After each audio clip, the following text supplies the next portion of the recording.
Hello friends, welcome back to my YouTube channel. दोस्तों, जैसा कि आप लोग जानते हैं कि हम लोग बिहार पुलिस का एक प्रैक्टिस सेट स्टार्ट किए हैं। उसी कड़ी में आज जो हम लोग देखने जा रहे हैं वो है बिहार पुलिस का प्रैक्टिस सेट नंबर 9। और इससे पहले हम लोग 8 प्रैक्टिस सेट देख चुके हैं। यदि आप उन प्रैक्टिस सेट्स को नहीं देखे हैं तो आप जाके पहले उन प्रैक्टिस सेट को देखिए और उसके बाद फिर आप इसको कंटिन्यू करिए। और आइए आज हम लोग देखते हैं 9th नंबर प्रैक्टिस सेट का पहला नंबर क्वेश्चन कि पहला नंबर क्वेश्चन क्या है दोस्तों। तो आज का जो पहला नंबर क्वेश्चन है वो बिहार राज्य स्पेशल से है कि उदयपुर वन्यजीव अभयारण्य कहाँ है। तो आपको बताना है कि उदयपुर वन्यजीव अभयारण्य जो है वो किस जिला में स्थित है। A number Paschimi Champaran, B number Nalanda, C number Kaimur, D number Bhagalpur. तो उदयपुर वन्यजीव अभयारण्य दोस्तों ये पश्चिमी चंपारण में स्थित है और पश्चिमी चंपारण में ही बिहार का इकलौता जो राष्ट्रीय पार्क है वो भी पश्चिम चंपारण में ही है और उसका नाम है दोस्तों वाल्मीकि राष्ट्रीय पार्क। तो पश्चिमी चंपारण में वाल्मीकि राष्ट्रीय पार्क है जो बिहार का इकलौता राष्ट्रीय पार्क है और उदयपुर वन्यजीव अभयारण्य ये भी दोस्तों पश्चिमी चंपारण में स्थित है। उसके साथ साथ ये जो नालंदा है, कैमूर है, भागलपुर है, इसमें भी वन्यजीव अभयारण्य देखने को मिलते हैं। परीक्षा की दृष्टि से काफी महत्वपूर्ण है। तो आइए हम देखते हैं कि नालंदा, कैमूर और भागलपुर में कौन कौन से वन्यजीव अभयारण्य मिलते हैं। तो नालंदा में जो वन्यजीव अभयारण्य मिलता है दोस्तों वो है पंत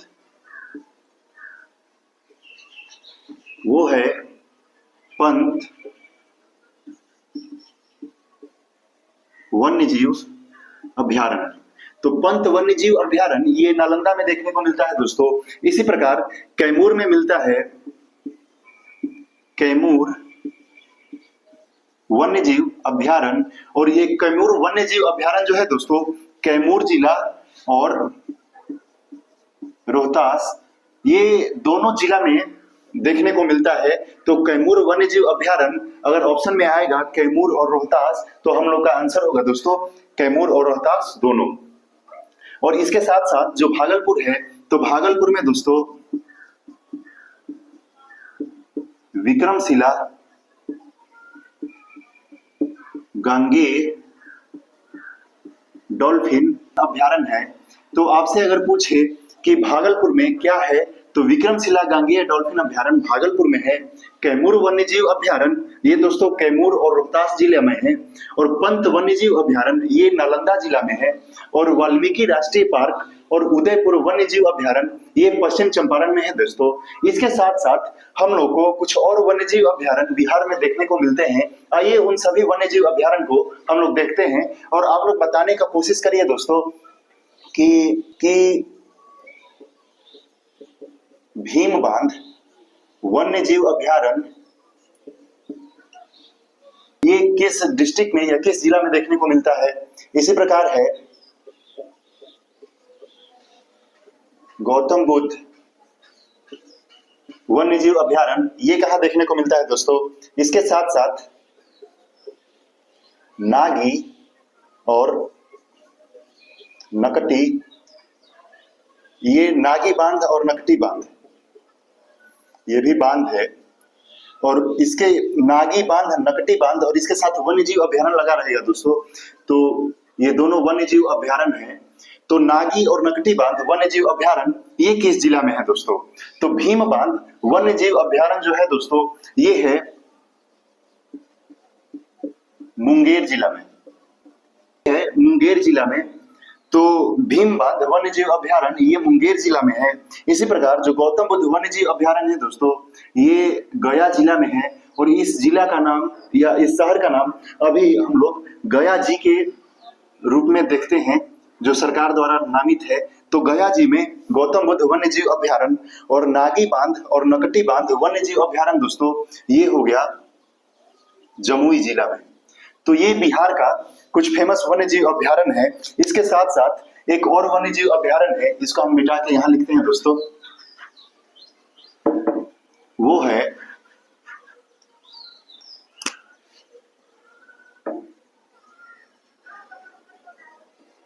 कुशेश्वर स्थान पक्षी अभ्यारण्य। आप बताने का कोशिश करिए कि कुशेश्वर स्थान पक्षी अभ्यारण्य किस जिला में स्थित है। तो ये जो कुशेश्वर स्थान पक्षी अभ्यारण्य है दोस्तों, ये है दरभंगा जिला में, जिसको हम लोग मिथिला भी बोलते हैं। तो कुशेश्वर स्थान पक्षी अभ्यारण्य दरभंगा जिले में है। उदयपुर वन्यजीव अभ्यारण्य और वाल्मीकि राष्ट्रीय पार्क ये पश्चिमी चंपारण में है दोस्तों। पंत वन्यजीव अभ्यारण्य ये नालंदा जिला में है और कैमूर वन्यजीव अभ्यारण्य ये कैमूर और रोहतास जिला में है दोस्तों। इसी प्रकार विक्रमशिला गंगेय डॉल्फिन अभ्यारण्य ये भागलपुर में स्थित है और भीम बांध वन्यजीव अभ्यारण्य दोस्तों ये मुंगेर जिला में है। गौतम बुद्ध वन्यजीव अभ्यारण्य दोस्तों ये गया या गया जी में स्थित है और नागी बांध और नगटी बांध वन्यजीव अभ्यारण्य ये जमुई जिला में है। एग्जाम के दृष्टिकोण से ये बोर्ड पे लिखे हुए जितने वन्यजीव अभ्यारण्य है दोस्तों, ये काफी महत्वपूर्ण है। तो आप इसको नोट डाउन करिएगा और इसको अपने माइंड में सेट रखने का कोशिश कीजिएगा। आइए अब हम चलते हैं दूसरे नंबर प्रश्न पे कि दूसरा नंबर प्रश्न क्या है दोस्तों। और आज का जो दूसरा प्रश्न है साथियों वो ये है कि नेशनल रिसर्च सेंटर फॉर लीची, मतलब लीची के लिए जो राष्ट्रीय रिसर्च सेंटर है वो कहाँ स्थित है। ए नंबर मुजफ्फरपुर में, बी नंबर सबौर में, सी नंबर पूसा में और डी नंबर हाजीपुर में। तो बिहार में जो लीची के लिए प्रसिद्ध जो शहर है दोस्तों वो है मुजफ्फरपुर और मुजफ्फरपुर में ही नेशनल रिसर्च सेंटर फॉर लीची अवस्थित है। तो इसका जो राइट आंसर हो जाएगा दोस्तों वो है मुजफ्फरपुर। इसके साथ हम लोग सबौर में देखते हैं दोस्तों, बिहार कृषि विश्वविद्यालय। तो बिहार कृषि विश्वविद्यालय कहाँ स्थित है दोस्तों, तो वो है सबौर में। और पूसा में है राजेंद्र प्रसाद कृषि विश्वविद्यालय। तो राजेंद्र प्रसाद कृषि विश्वविद्यालय ये पूसा में है और पूसा जो है दोस्तों ये है समस्तीपुर में। और हाजीपुर में दोस्तों है केंद्रीय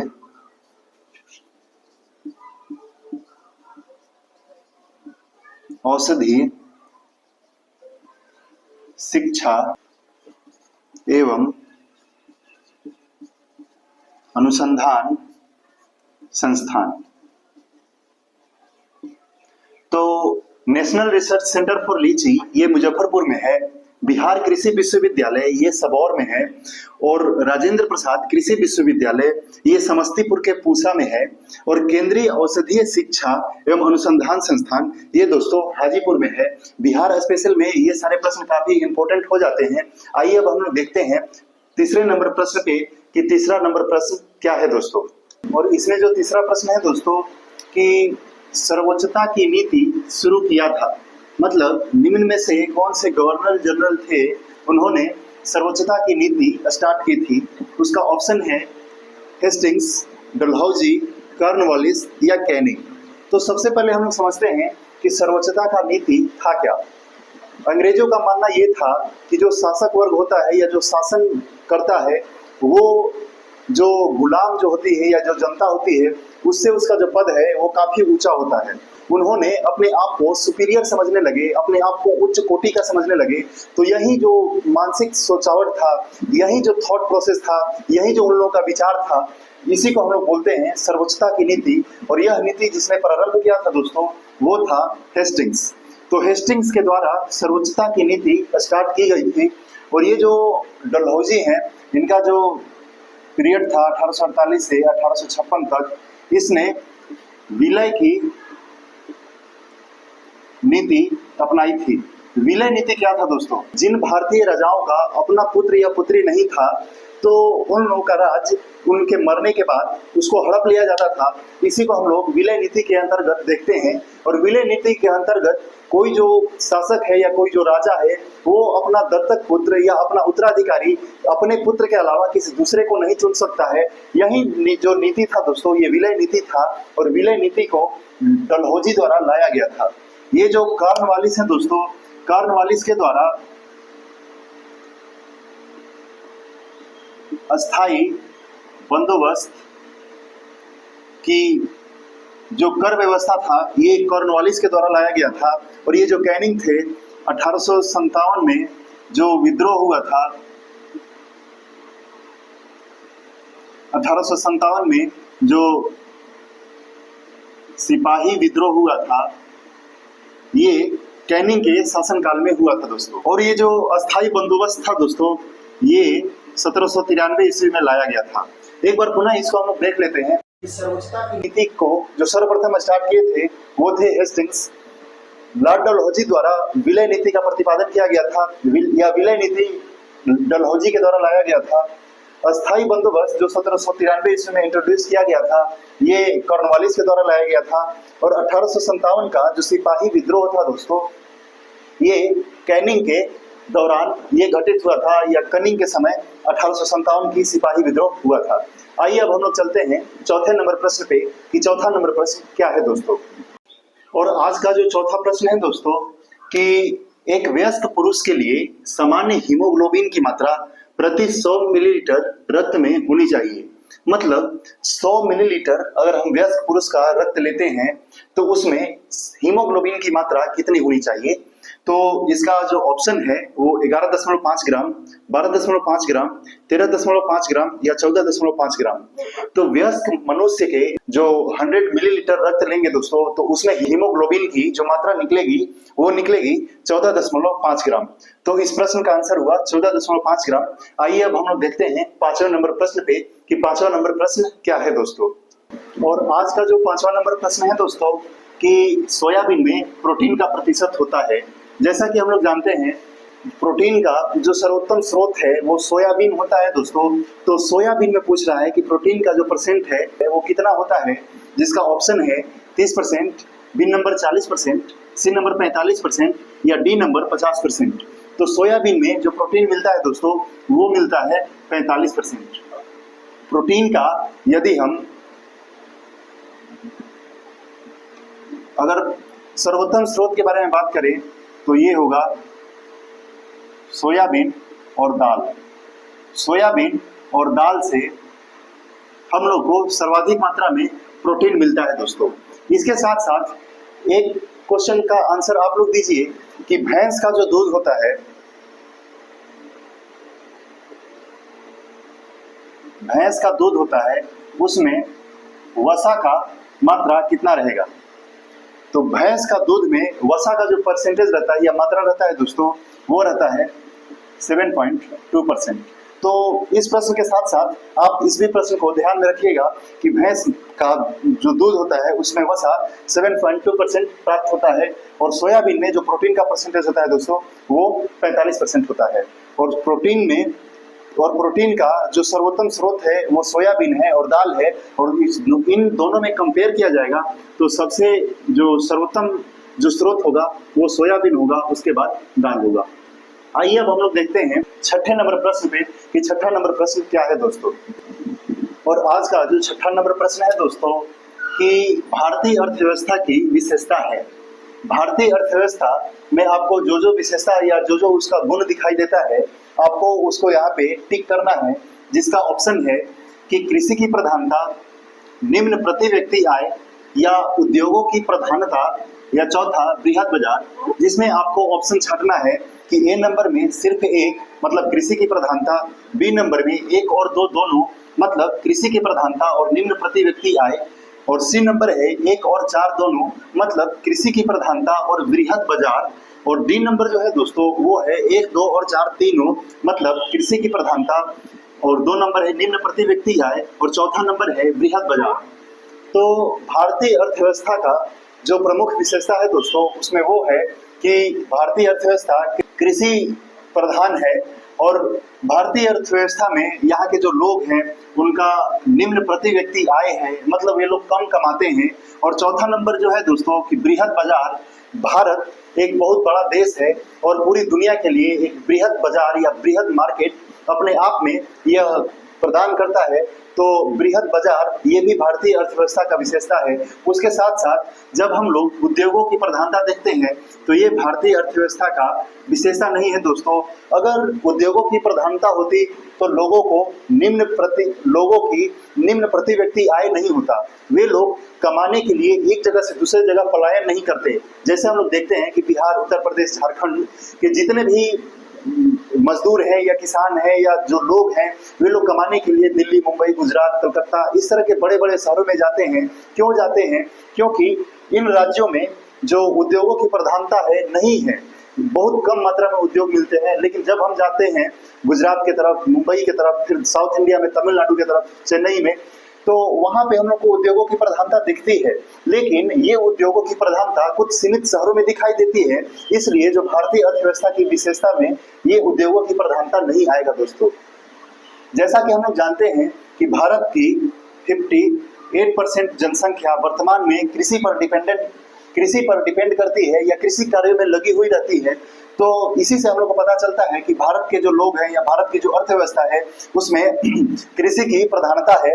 निम्न प्रति व्यक्ति आय, भारत का जो प्रति व्यक्ति आय है दोस्तों वो काफी निम्न है। और क्यों है? क्योंकि वे लोग सिर्फ कृषि कार्य में डिपेंडेंट हैं और बहुत सारे जो लोग ऐसे हैं जिनको अपने रुचि के अनुसार रोजगार नहीं मिल पाता है, वे लोग बेरोजगार हैं।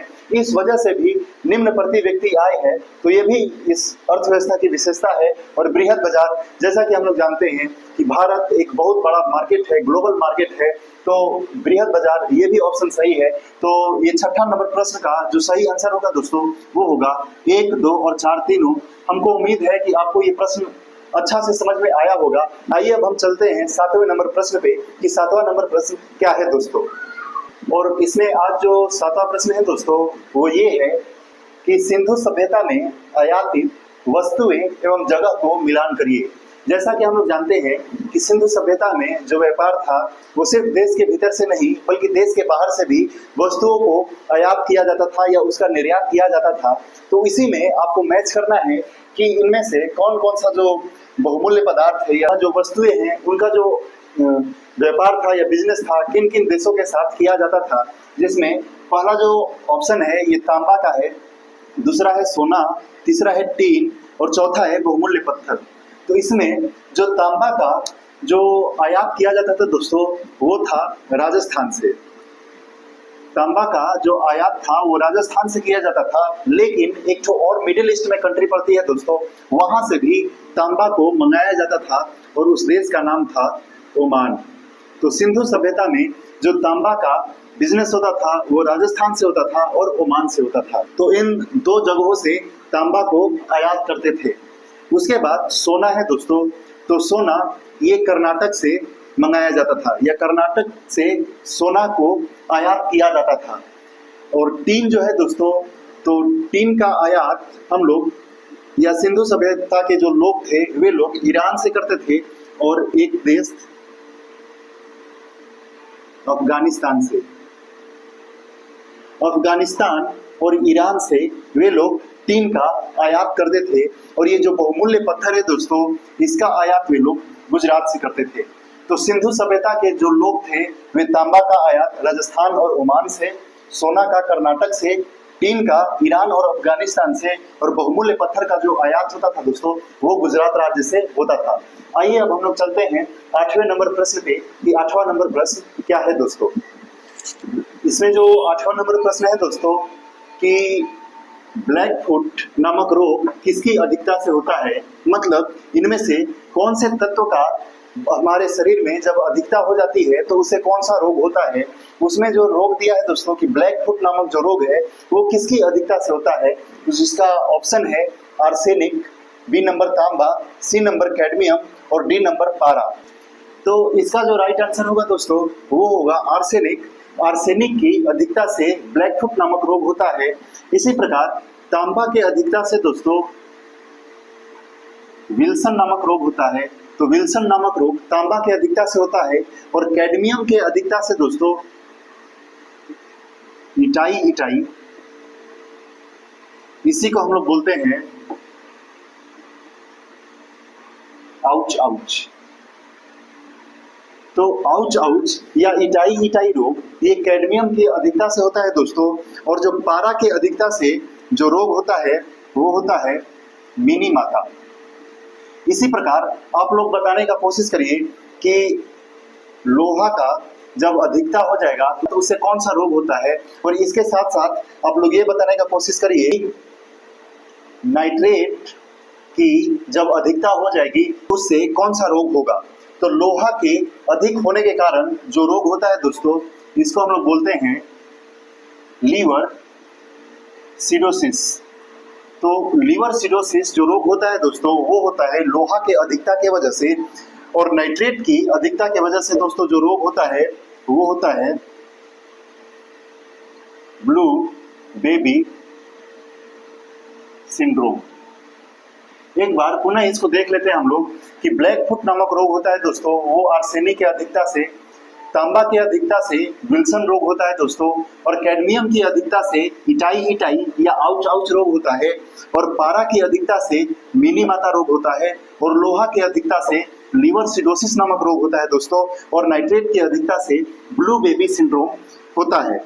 यह रहा 8वां नंबर प्रश्न। आइए अब हम लोग चलते हैं 9वें नंबर प्रश्न पे कि 9वां नंबर प्रश्न कौन सा है दोस्तों। और आज का जो 9वां नंबर प्रश्न है दोस्तों कि भारत का सर्वोच्च सैन्य पुरस्कार कौन सा है। ए नंबर अशोक चक्र, बी नंबर परमवीर चक्र, सी नंबर महावीर चक्र, डी नंबर शौर्य चक्र। तो भारत का जो सर्वोच्च सैन्य पुरस्कार है दोस्तों वो है परमवीर चक्र। सर्वोच्च सैन्य पुरस्कार या सैन्य पुरस्कार 6 श्रेणियों में दिया जाता है दोस्तों। आइए उस क्रम को समझते हैं कि कौन सा पहले नंबर पे, फिर दूसरे नंबर पे, इसी प्रकार छठे नंबर पे जो सैन्य पुरस्कार है वो कौन कौन सा आता है, इसको हम लोग यहाँ देख लेते हैं।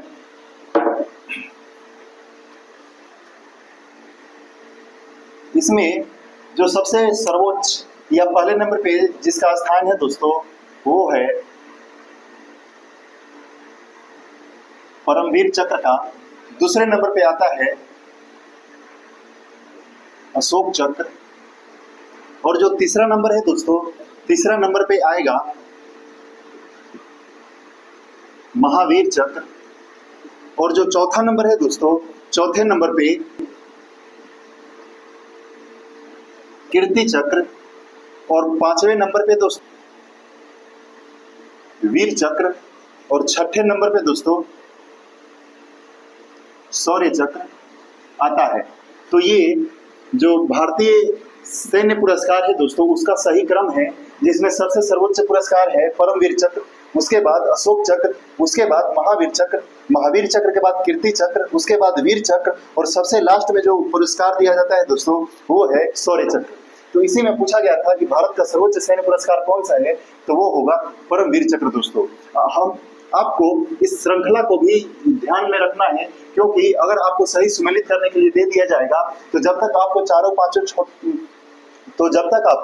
पांचों छह ये जो पुरस्कार है याद नहीं रहेगा तो आप उसको सही से मैच नहीं कर पाइएगा दोस्तों। आइए अब हम लोग देखते हैं 10वें नंबर प्रश्न पे कि 10वां नंबर प्रश्न क्या है दोस्तों। और आज का जो 10वां और आखिरी प्रश्न है दोस्तों वो ये है कि न्यू इंडिया नामक जो पत्रिका था, जो साप्ताहिक था, उसका संपादक कौन थे, जिसका ऑप्शन है विपिन चंद्र पाल, एनी बेसेंट, महात्मा गांधी या मदन मोहन मालवीय। तो न्यू इंडिया साप्ताहिक पत्रिका के जो संपादक थे दोस्तों वो थे विपिन चंद्र पाल, और एनी बेसेंट इन्होंने भी न्यू इंडिया नामक न्यूज़पेपर या पत्रिका ये भी प्रकाशित करते थे, और लेकिन ये जो था दोस्तों ये दैनिक था। तो दैनिक न्यू इंडिया पत्रिका का जो संपादक थी वो एनी बेसेंट थी, लेकिन न्यू इंडिया जो साप्ताहिक था उस पत्रिका के संपादक थे विपिन चंद्र पाल। दैनिक मतलब हर दिन जो आए उसको हम लोग दैनिक बोलते हैं, और जो हर सप्ताह आए मतलब इस सोमवार को अगर कोई पत्रिका आ रहा है, फिर अगले सोमवार को, फिर उसके अगले सोमवार को, तो ये जो सोमवार का जो साइकिल बन रहा है दोस्तों उसको हम लोग साप्ताहिक बोलते हैं। और दैनिक मतलब आज आया, फिर कल परसों, फिर तीसरा रोज, इस तरह से जो क्रमानुसार जो पत्रिका आएगी उसको हम लोग बोलते हैं दैनिक। तो जो साप्ताहिक न्यू इंडिया था दोस्तों, उसके संपादक विपिन चंद्र पाल जी थे, और जो न्यू इंडिया जो दैनिक था उसके संपादक एनी बेसेंट जी थी। और इसी प्रकार महात्मा गांधी जो पत्रिका निकालते थे दोस्तों, उसका नाम था इंडियन ओपिनियन। तो इंडियन ओपिनियन नामक पत्रिका महात्मा गांधी निकालते थे, और मदन मोहन मालवीय ये हिंदुस्तान नामक पत्रिका निकालते थे, और ये भी दैनिक पत्रिका था। इसके साथ साथ दोस्तों आप लोग बताने का कोशिश करिए कि आजाद हिंदुस्तान नामक जो पत्रिका था, संपादक कौन था दोस्तों? तो आजाद हिंदुस्तान का जो संपादक थे वो थे तारक नाथ दास। तो तारक नाथ दास जी द्वारा आजाद हिंदुस्तान नामक पत्रिका निकाला जाता था। मदन मोहन मालवीय जी द्वारा हिंदुस्तान जो दैनिक पत्रिका था उसको निकाला जाता था। महात्मा गांधी जी जो थे वो इंडियन ओपिनियन नामक पत्रिका निकालते थे, और एनी बेसेंट जो थी वो न्यू इंडिया जो कि दैनिक था उसको निकालती थी या प्रकाशित करती थी, और विपिन चंद्र पाल जी जो थे वो न्यू इंडिया साप्ताहिक पत्रिका का संपादन करते थे। तो ये रहा आज का हम लोग का 9th नंबर प्रैक्टिस सेट दोस्तों। आई होप कि आपको ये प्रैक्टिस सेट अच्छा लग रहा होगा, और आपके जो तैयारी है उसमें एक नया आयाम दे रहा होगा। अगर आप इस वीडियो को पसंद करते हैं, लाइक करते हैं, तो इसको शेयर करिए और चैनल को सब्सक्राइब करिए। Thank you for watching this video. धन्यवाद।